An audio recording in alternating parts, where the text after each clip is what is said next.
नमस्कार, मैं अभिषेक उपाध्याय। आप देख रहे हैं टॉप सीक्रेट।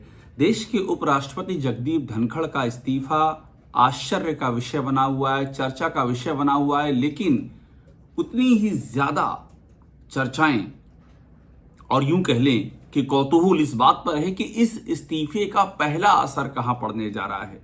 और आज मैं आपको वही बताने जा रहा हूं कि इसका सीधा असर कहां पड़ेगा और क्या कोई इंटर रिलेशन है क्या ये जो दिल्ली में घटनाक्रम हुआ इसमें और लखनऊ में, यानी कि यूपी से क्या रिश्ता है। देखिए, यूपी की बात बार बार क्यों आ जा रही है ये भी समझना होगा। इसलिए आ रही है क्योंकि यूपी इस समय तमाम बड़े बदलावों की संभावनाओं के केंद्र में है और इसलिए किसी भी बात को आइसोलेशन में नहीं देखा जा सकता है कि देश के उपराष्ट्रपति का इस्तीफा हुआ है तो इसका कोई यूपी चैप्टर नहीं होगा, ये खारिज नहीं। वैसे भी राजनीति में किसी भी संभावना को खारिज नहीं करना चाहिए। तो अब आते हैं कि आखिरकार ये इस्तीफा क्या झांकी है और असली पिक्चर जो यूपी वाली वो अभी बाकी है। और इस इस्तीफे से हुआ क्या है, इस इस्तीफे से जो सबसे बड़ी बात सामने आई है वो क्या है। देखिए, एक बात समझना होगा, इस इस्तीफे ने भानुमति का पिटारा खोल दिया है। यानी कि बीजेपी में जो बड़े बदलाव लंबे समय से कहे जा रहे थे कि होंगे, 2024 में जो नतीजे आए लोकसभा में, उसके बाद से ये था कि एक बड़ी सर्जरी बीजेपी के अंदर होगी। ये पार्टी के केंद्रीय नेतृत्व को भी इस बात की जानकारी हो गई थी, समझ उनको आ गया था कि दो चीजें हैं। एक तो ये है कि कॉम्प्लेसेंसी है, एक तबके में ये है कि सब आत्मसंतुष्ट हो चुके थे कि अभी क्या है, मोदी के नाम पे जीतते रहेंगे। और एक तबका वो था जो भीतर ही भीतर पार्टी के अंदर पार्टी की जड़ों को ही कमजोर किए जा रहा था और अपनी कार्यशैली से इस पराजय की उसने भूमिका तैयार की थी। यह था कि इन दोनों पर ही एक्शन होंगे। सवाल था कि एक्शन कब होगा, तो उसकी जो पूर्व पीठिका है, यानी कि उस एक्शन की जो प्रस्तावना है वो अब लिखी जा चुकी है। धनखड़ के इस्तीफे का पहला मतलब यूं समझिए कि बीजेपी में रोल आउट शुरू हो गया है। रोल आउट का मतलब है कि बड़े बदलाव अब होना शुरू हो जाएंगे। बस एक ट्रिगर पॉइंट की तलाश थी कि ट्रिगर कौन सा होगा और बदलाव कब शुरू होंगे। वो ट्रिगर पॉइंट सामने आ गया है। जगदीप धनखड़ का इस्तीफा अपने आप में एक, मैंने शुरू में कहा आपसे, कौतूहल का विषय, और उसके पीछे भी कई तरह की बातें हैं, कई तरह की संभावनाएं हैं, कई तरह की आशंकाएं हैं और कई तरह के इश्यूज हैं। लेकिन मुद्दे पर लौटते हैं कि इसका यूपी पर क्या असर होने जा रहा है। देखिए, धनखड़ का इस्तीफे का मतलब मैंने आपको बताया कि अब बड़े बदलाव होंगे और बड़े बदलाव, अभी चूंकि राष्ट्रीय अध्यक्ष का चुनाव होना बाकी है, वो भी हमारी जानकारी ये कि उसकी पूरा खांचा तैयार है और उसका भी जो प्रक्रिया है वो कभी भी अनाउंसमेंट उसकी हो सकती है। तो ये राष्ट्रीय अध्यक्ष के बाद से आप समझिए बीजेपी के पूरे संगठन की सर्जरी। और फिर बात आएगी राज्यों पर।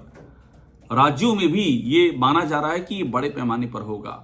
मतलब वो इस तरह से होगा कि बीजेपी की नई शक्ल इमर्ज होगी और जो ये पिछले 10 साल जो बीते हैं, अब तो 11 साल हो गए हैं, उन 11 सालों की जिस तरह से एक जड़ता आ गई थी कामकाज की, उस जड़ता को तोड़ने की कवायद की जाएगी और यूपी इसमें बहुत ही अहम रोल निभाएगा।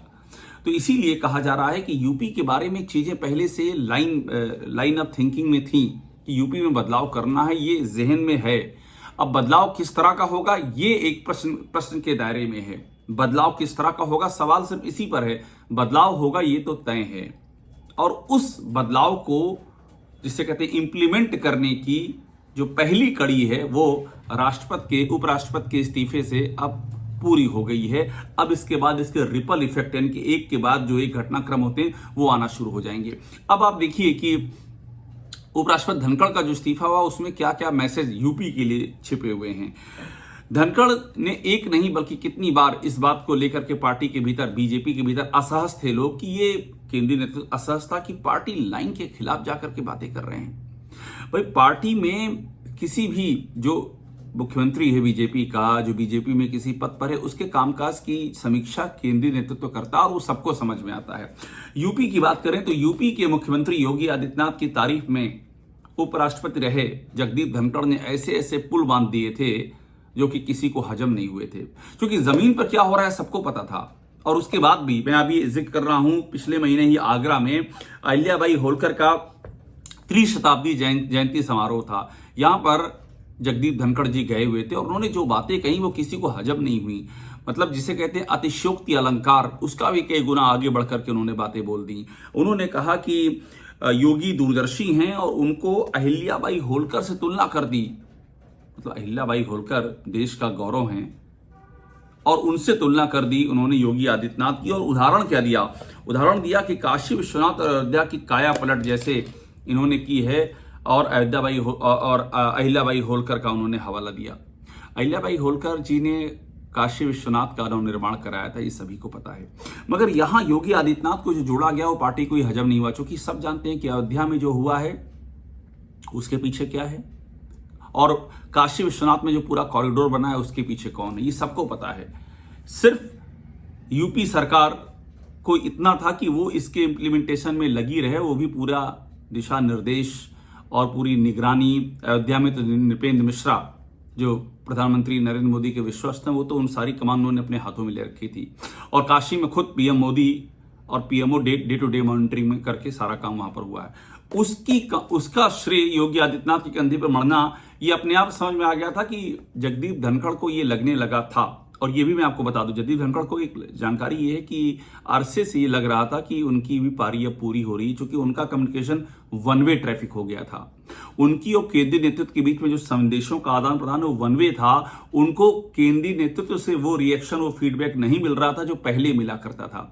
2022 में वो उपराष्ट्रपति बने हैं और 2022 से 2025 तक आते आते ये खाई चौड़ी हो गई थी। और ये खाई इसी तरह की चीजों से चौड़ी हुई थी कि पार्टी लाइन से हट करके बातें करना, अलग जाके बातें करना और अपनी खुद की जो उनकी खुद की अवधारणाएं हैं, जो उनके जहन में खुद की सोच है, परसेप्शन है, उसको लादने की कोशिश करना।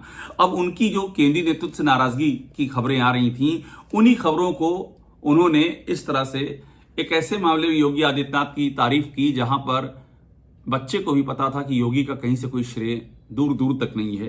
तो ये भी माना गया कि ये उसी का रिएक्शन है, जो दूरी उनकी बढ़ रही है जगदीप धनखड़ की दिल्ली केंद्रीय नेतृत्व से, ये उसी का उन्होंने रिएक्शन देने की कोशिश की है।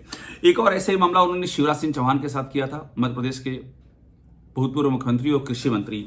उन्होंने यहां तक बोल दिया था कि किसानों के मुद्दे पर एक तरह से जिसे कह सकते अपमानित सा कर दिया था कि आप पर पल पल भारी है। ये लाइन कही थी कि कृषि मंत्री जी, मैं आपसे कह रहा हूं, मैं संविधान के तहत दूसरे नंबर पर विराजमान सबसे सर्वोच्च सत्ता हूं और मैं आपसे कह रहा हूं कि आपने किसानों से क्या वादा किया था, आपने जो वादा किया था वो क्यों नहीं पूरा किया गया, ये उन्होंने शिवराज सिंह चौहान से पूछ लिया। और उन्होंने यहां तक कह दिया कि आप पर तो पल पल भारी है। ये लाइन उन्होंने बोल दी। विपक्ष ने इसका जम करके इस बयान का सहारा लेकर के बीजेपी पर वार किए। तो ये मैं आपसे कह रहा हूं कि एक के बाद एक इस तरह के घटनाक्रम सामने आ रहे थे। और उसमें एक और बात थी, ये जो पार्टी लाइन से हट करके बोलना और अतिशय बोलना, यानी कि आप उपराष्ट्रपति हैं और उपराष्ट्रपति आप कैसे बने ये भी सबको पता है। आप केंद्रीय नेतृत्व की चॉइस के चलते आप बने हैं और इसके अलावा और ऐसी कोई बात नहीं है। उस पद के बीजेपी के भीतर ही कई सारे दावेदार बताए जा रहे थे जो मेन स्ट्रीम पॉलिटिक्स में थे, उनको भी कहा जा रहा था। इसके बाद भी हर जगह आप खुद को इम्पोज कर रहे हैं, ये बात केंद्रीय नेतृत्व को रास नहीं आ रही थी और उसके बाद भी धनखड़ वही करते जा रहे थे। तो आप जब धनखड़ का चैप्टर ओवर हुआ है तो आप समझ लीजिए कि इसके बाद एक पेंडोरा बॉक्स खुल गया है। और इस पेंडोरा बॉक्स में सबसे पहला नाम है वो उत्तर प्रदेश का है, क्योंकि यूपी में हालात भी कुछ ऐसे ही हैं। योगी आदित्यनाथ ने जिस तरह के आप बयान सुन रहे हैं, उनके एक के बाद दूसरे बयान वो पार्टी लाइन से हट करके जा रहे हैं, कंटिन्यू जा रहे हैं। यहां तक कि जो आरएसएस बातें कह रहा उसके भी खिलाफ जाके योगी आदित्यनाथ बोल रहे हैं। और इससे पीछे योगी आदित्यनाथ का अपना डर है।